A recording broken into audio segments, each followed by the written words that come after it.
Hotel Alfonso XIII de Sevilla estaba a punto de vivir la noche más embarazosa de su historia centenaria.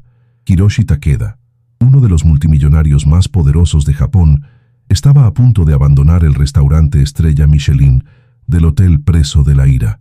El director sudaba frío, los camareros entraban en pánico y nadie lograba entender qué estaba diciendo el anciano señor en su kimono formal negro.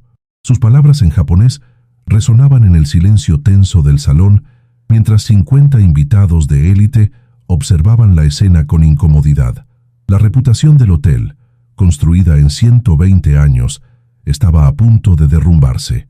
Entonces, desde el rincón más alejado de la cocina, una joven camarera de 25 años, Carmen Ruiz, a quien todos consideraban solo la chica que limpia las mesas, hizo algo impensable. Se acercó al multimillonario y habló en japonés perfecto. Lo que siguió cambió no solo esa noche, sino el destino de todos los presentes, porque lo que Hiroshi Takeda estaba intentando decir no era una queja sobre la comida, era una petición desesperada que revelaría un secreto guardado durante 40 años. Sevilla brillaba bajo las luces doradas del atardecer cuando Hiroshi Takeda atravesó la entrada del Gran Hotel Alfonso XIII. A sus 72 años, el multimillonario japonés vestía un kimono formal negro Haori Hakama, reservado solo para las ocasiones más solemnes en Japón. Su rostro era una máscara impenetrable, los ojos oscuros que escrutaban cada detalle con la intensidad de quien controla imperios de miles de millones de euros. El director Miguel Álvarez había preparado todo con meticulosidad para recibir al huésped más importante de los últimos años. La suite presidencial con vistas a la Giralda, champán Dom Perignon del 1998, orquídeas raras japonesas dispuestas según el ikebana tradicional.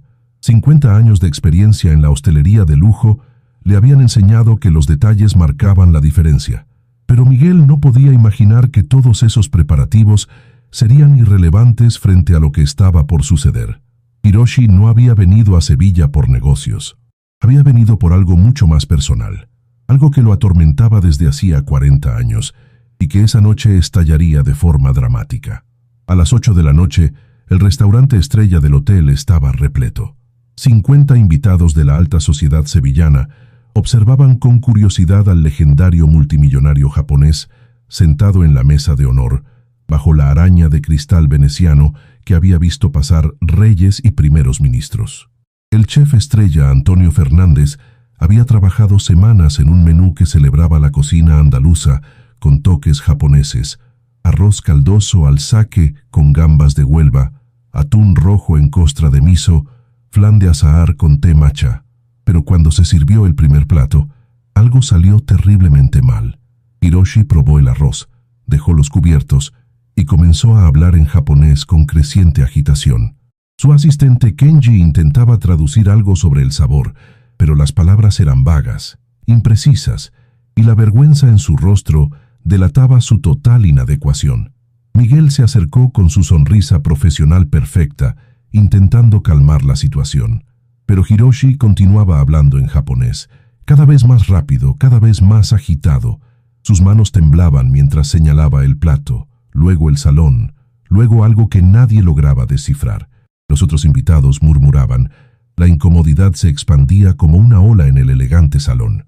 El chef Antonio salió personalmente de la cocina, el rostro enrojecido de vergüenza, protestando que había usado ingredientes perfectos y seguido la receta al pie de la letra. Pero era evidente que Hiroshi no estaba hablando de la comida. Cualquiera que hubiera entendido japonés habría comprendido que sus palabras giraban en torno a algo completamente diferente. 40 años atrás, una promesa: Sevilla, flores de cerezo. La situación empeoraba minuto a minuto. Hiroshi se puso de pie, la voz alta y llena de una emoción que parecía a punto de explotar. Kenji estaba literalmente paralizado. Miguel sentía el sudor correr por su espalda, mientras 120 años de reputación impecable estaban a punto de desmoronarse frente a 50 testigos de la alta sociedad sevillana. Fue en ese momento cuando Carmen Ruiz hizo algo absolutamente prohibido para una empleada de su nivel. Estaba observando la escena desde el rincón más alejado del salón, donde las camareras junior esperaban en silencio para retirar las mesas. Había entendido cada palabra de lo que Hiroshi estaba diciendo. Y lo que estaba diciendo era demasiado importante para quedarse callada. Con el corazón martilleando en su pecho, violando todo protocolo, Carmen atravesó el salón bajo las miradas incrédulas de todos. Su cabello castaño estaba recogido en un moño riguroso, el uniforme de camarera perfectamente planchado. Se detuvo frente al multimillonario japonés y pronunció en japonés perfecto las palabras que lo cambiarían todo. El silencio que siguió fue tan absoluto que se podía oír el tic-tac del reloj de época en la pared. Hiroshi Takeda, el multimillonario imperturbable que había enfrentado crisis económicas y rivales despiadados sin pestañear, permaneció inmóvil como una estatua. Sus ojos se llenaron lentamente de lágrimas. Hiroshi miró fijamente a Carmen como si hubiera visto un fantasma. La camarera, que todos consideraban solo una chica que limpiaba mesas, estaba hablando su lengua con una fluidez que revelaba años de estudio profundo. Miguel Álvarez estaba completamente perdido, observando la escena sin entender cómo su camarera junior podía comunicarse con el multimillonario en un japonés que parecía perfecto. Con un gesto que demostraba su comprensión de la cultura japonesa, Carmen hizo una reverencia profunda y respetuosa. Hiroshi respiró hondo, intentando recomponerse. Luego, mirando el salón lleno de invitados curiosos y el personal del hotel en estado de pánico, tomó una decisión. Miguel comprendió inmediatamente que esto era mucho más que un simple incidente diplomático. Con su experiencia de décadas, reconoció el dolor auténtico en los ojos del multimillonario. En pocos minutos los había acompañado al salón privado del director, un ambiente elegante con sillones de cuero, biblioteca antigua y vistas a la catedral iluminada. En el salón privado, servido solo por Miguel, Carmen y Kenji, Hiroshi finalmente comenzó a contar la historia que había llevado dentro durante 40 años. Carmen traducía fluidamente para Miguel, no solo las palabras, sino también las emociones que transparentaba cada frase. Era 1985. Hiroshi tenía 32 años y había venido a Sevilla para estudiar arquitectura mudéjar, soñando con llevar la estética andaluza a Japón. Un día, en los jardines del Real Alcázar, vio a una joven mujer japonesa sentada bajo un naranjo. Estaba llorando. Su nombre era Sakura Yamamoto. Tenía 25 años y había venido a Sevilla para estudiar flamenco, pero su familia en Japón la había repudiado por haber elegido el arte en lugar de un matrimonio arreglado. La voz de Hiroshi temblaba mientras continuaba relatando. La había ayudado. Le había encontrado trabajo como intérprete. Habían compartido un pequeño apartamento en el barrio de Santa Cruz. Durante 2 años fueron inseparables. Ella le enseñó a ver la belleza con los ojos de una artista. Él le prometió que algún día regresarían juntos a Sevilla, como personas exitosas, para celebrar su amor bajo los naranjos en flor. Pero entonces, la familia de Hiroshi en Japón tuvo una crisis financiera devastadora. Su padre estaba a punto de perder la empresa. Tuvo que regresar inmediatamente, prometiendo a Sakura que volvería en 6 meses. Salvar la empresa requirió 3 años de trabajo brutal. Cuando finalmente tuvo tiempo para regresar a Sevilla, Sakura había desaparecido. Nadie sabía dónde había ido. Dejó cartas por todas partes. Contrató investigadores privados. Nada. Se había desvanecido. Hiroshi había construido un imperio. Se había convertido en uno de los hombres más ricos de Japón. Pero durante 40 años, cada primavera, cuando los cerezos florecían en Tokio, pensaba en ella, en lo que le había prometido, en cómo la había decepcionado. Extrajo del bolsillo interior de su kimono una carta envejecida, con un matasellos de Sevilla fechado en 1987. 3 semanas antes, había llegado a su empresa en Tokio. Dentro había un dibujo en acuarela del Real Alcázar, con 2 figuras bajo un naranjo en flor. En el reverso, escrito en japonés con una caligrafía temblorosa, había pocas palabras que habían hecho temblar las manos del multimillonario. Un mensaje de Sakura diciendo que nunca había olvidado su promesa, que lo esperaba en Sevilla, donde todo había comenzado. El corazón de Carmen se aceleró mientras traducía. Estaba aquí. Sakura estaba aquí en Sevilla. Pero Hiroshi no sabía dónde encontrarla. Había revisado todos los hoteles, todas las direcciones que conocía. El Alcázar era enorme. No sabía dónde esperarlo exactamente. Solo tenía unos días antes de tener que regresar a Japón por asuntos urgentes de trabajo. Esa noche estaba tan frustrado, tan desesperado, que cuando vio las flores en la mesa, los naranjos en flor decorativos, algo en él se había roto. Inmaculada Méndez, la propietaria de 80 años del Gran Hotel Alfonso XIII, había entrado silenciosamente en el salón y había escuchado todo. Le dio a Carmen el permiso de dedicarse completamente a la búsqueda. Si había una historia de amor que salvar después de 40 años, el hotel haría su parte. La mañana siguiente llegaron al Real Alcázar. Los jardines eran magníficos bajo el sol de mayo, llenos de familias y turistas. Hiroshi se detuvo junto a un naranjo viejo y nudoso, explicando con voz rota que era allí, justo bajo ese árbol, donde había conocido a Sakura en 1985. Carmen notó a una mujer anciana que pintaba acuarelas junto a una de las fuentes. Cuando preguntó si conocía a una pintora japonesa de los años 80, los ojos de la mujer se iluminaron. Claro que la conocía. Trabajaba allí cada domingo pintando naranjos en flor. Decía siempre que pintaba sus recuerdos, pero no venía desde hacía 10 años. Se había mudado a una residencia de ancianos por problemas de salud. Hiroshi tuvo que sentarse en un banco. De repente parecía mucho más viejo. Una residencia podía estar en cualquier parte, pero Carmen se negaba a rendirse. En los 2 días siguientes visitaron 12 residencias. En cada una, Hiroshi mostraba la vieja fotografía de Sakura, pero cada vez la respuesta era la misma. Nadie con ese nombre estaba registrado allí. La noche del tercer día, con solo 24 horas antes del regreso obligado de Hiroshi a Tokio, el ambiente era sombrío. Todos estaban exhaustos.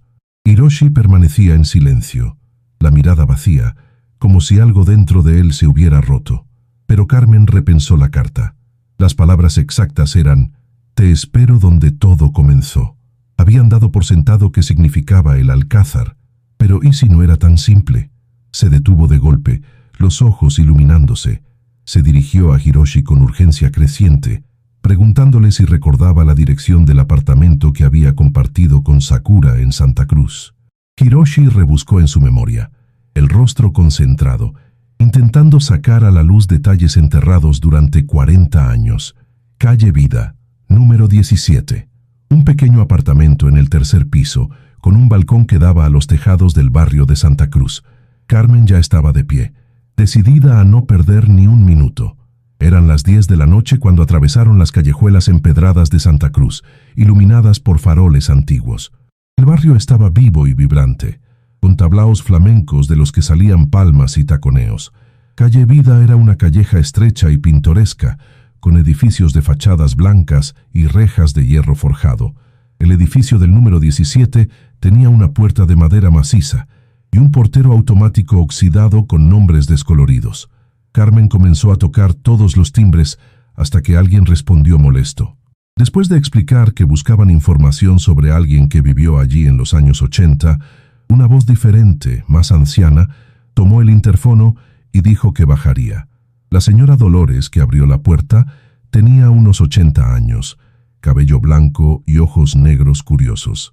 Vivía allí desde hacía 50 años y recordaba perfectamente a Sakura, la pintora japonesa que habitaba en el tercer piso de 1985 a 1987, una chica tan amable, siempre con sus pinceles y colores.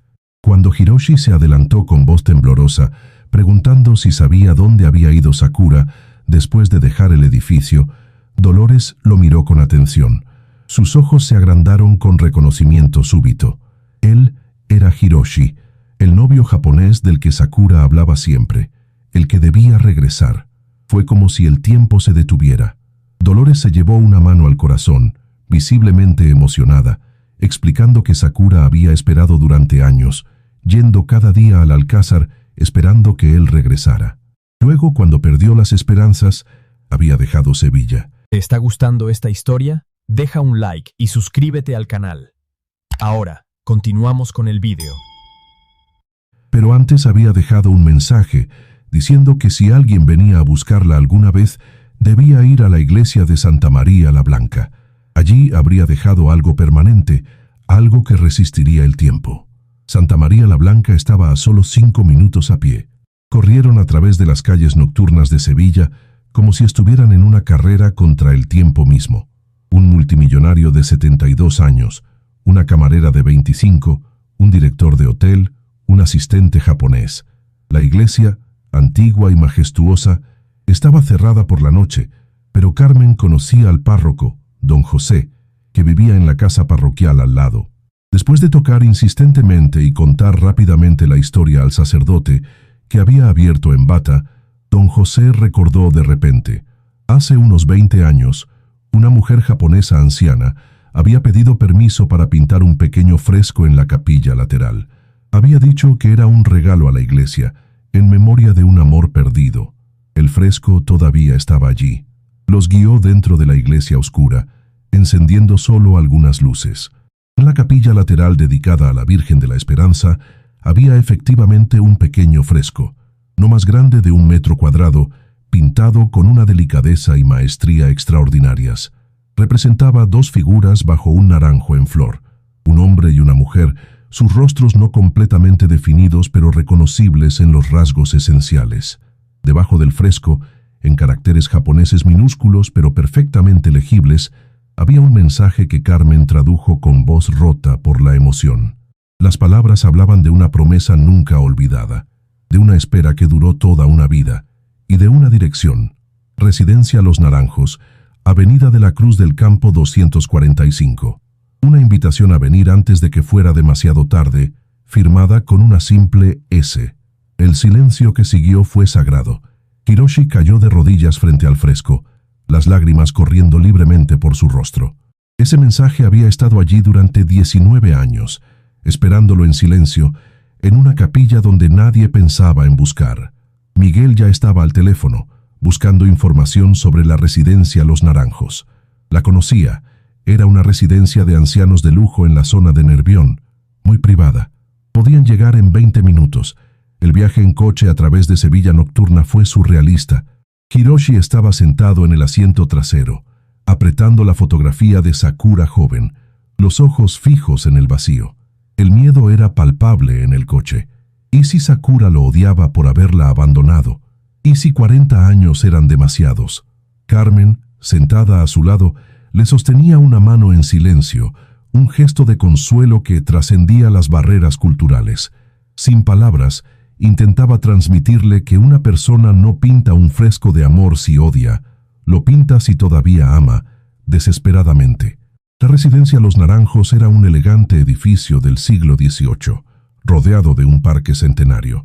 A las 11 de la noche estaba obviamente cerrado, pero Miguel había llamado ya a la directora, la doctora Ana Serrano, explicando la urgencia de la situación.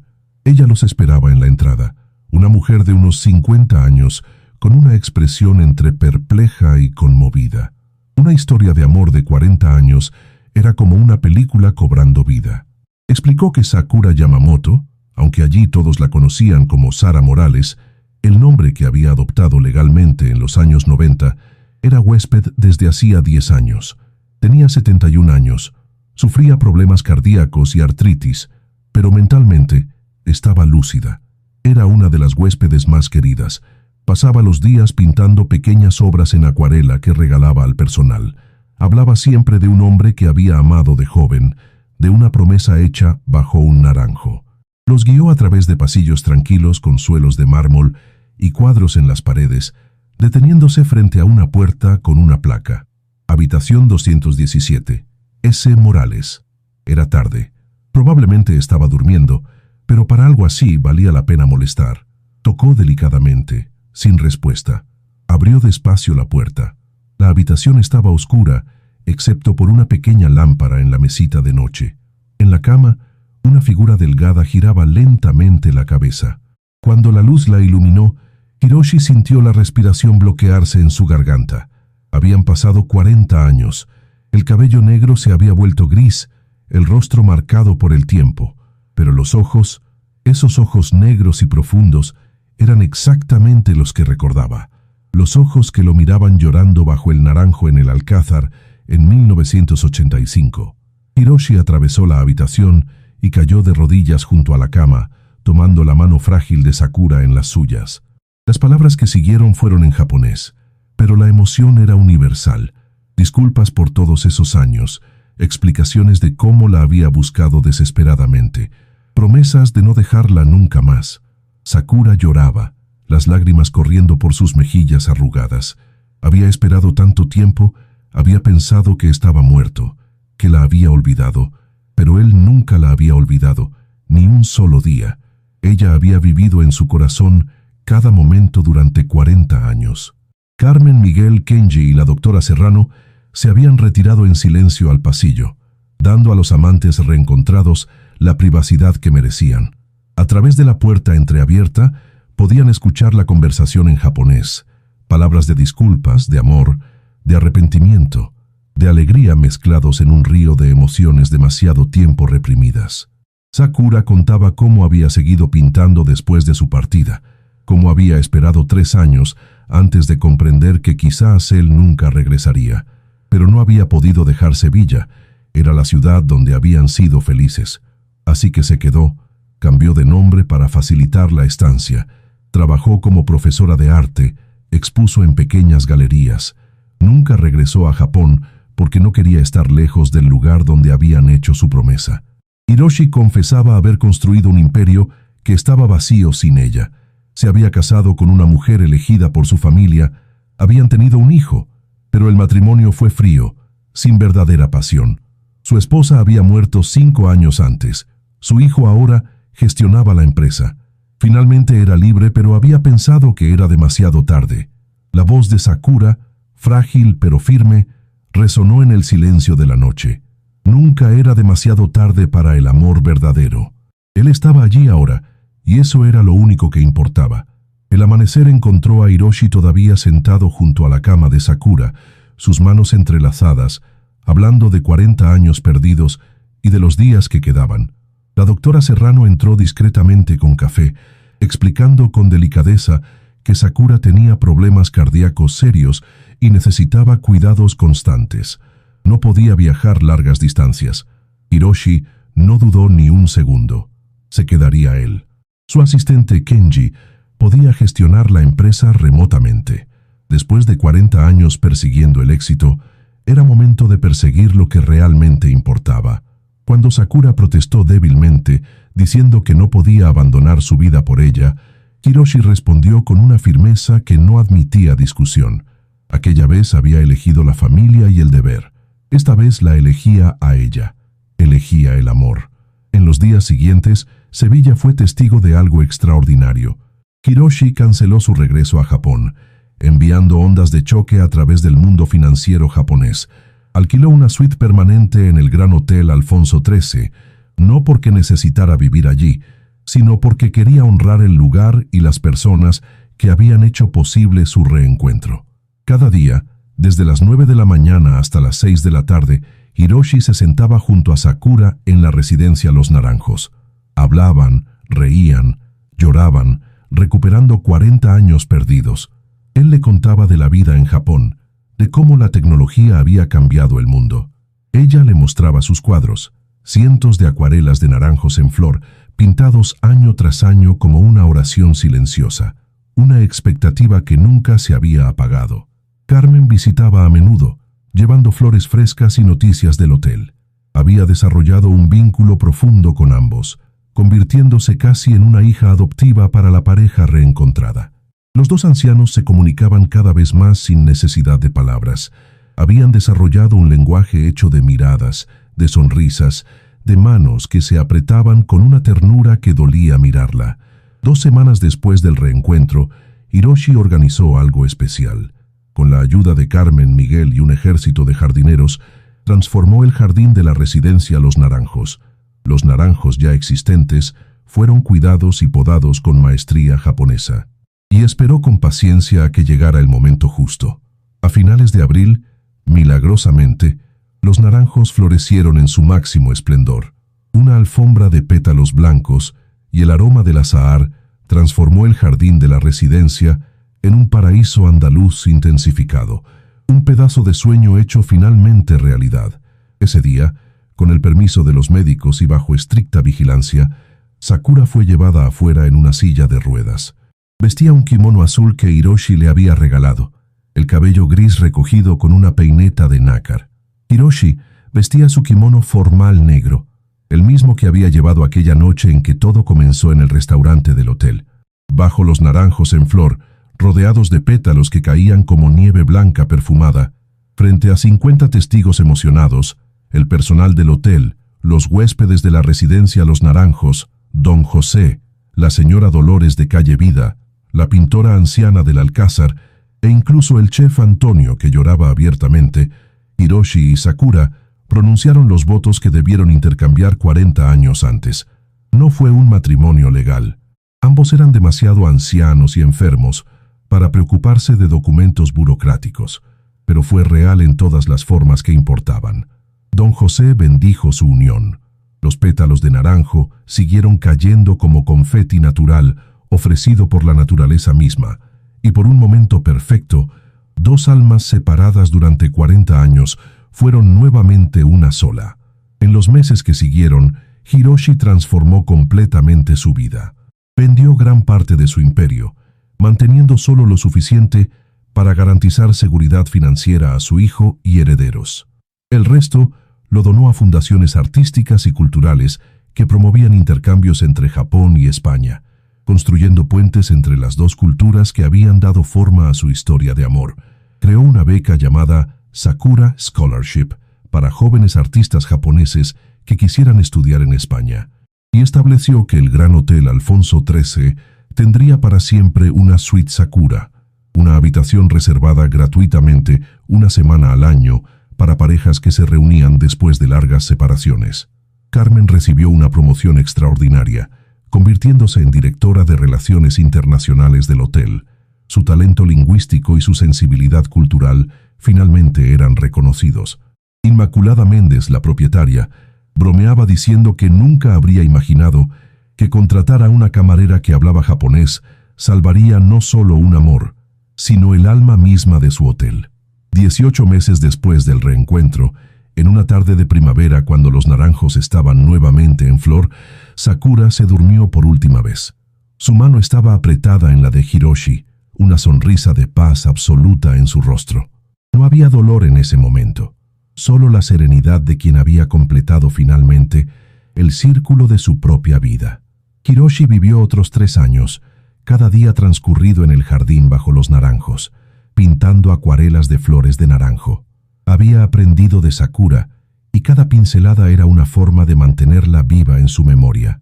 Su última voluntad fue ser cremado y sus cenizas esparcidas bajo los naranjos de la residencia Los Naranjos, junto con las de Sakura, de modo que pudieran finalmente estar unidos para siempre en el lugar que habían transformado en un templo de su amor. El Gran Hotel Alfonso XIII albergó una ceremonia conmemorativa que unió rituales japoneses y españoles en una armonía perfecta. Carmen leyó una carta que Hiroshi había escrito antes de morir, palabras que hablaban de cómo el amor verdadero no se mide en años vividos juntos, sino en años recordados. Sakura había vivido en su corazón durante 40 años de separación y durante 18 meses de reencuentro. Cada día había valido la pena vivirse. La lección que quería dejar era simple pero profunda. No dejen que el deber, el miedo o el tiempo los separen de quien aman, y si son separados, nunca dejen de buscar. Porque incluso después de 40 años, el amor espera bajo los naranjos en flor, paciente y eterno como la primavera que siempre regresa. Tal me gusta. Si crees que el amor verdadero puede esperar toda una vida, comenta si has tenido algún encuentro que lo cambió todo inesperadamente. Comparte esta historia de espera, pérdida y reencuentro milagroso. Suscríbete para más historias que demuestran que el destino trabaja de formas misteriosas. A veces un idioma extranjero no es solo palabras, sino un puente hacia almas perdidas que esperan ser encontradas. Y a veces los 40 años de espera valen cada segundo cuando finalmente, bajo los naranjos en flor, el amor encuentra su camino a casa.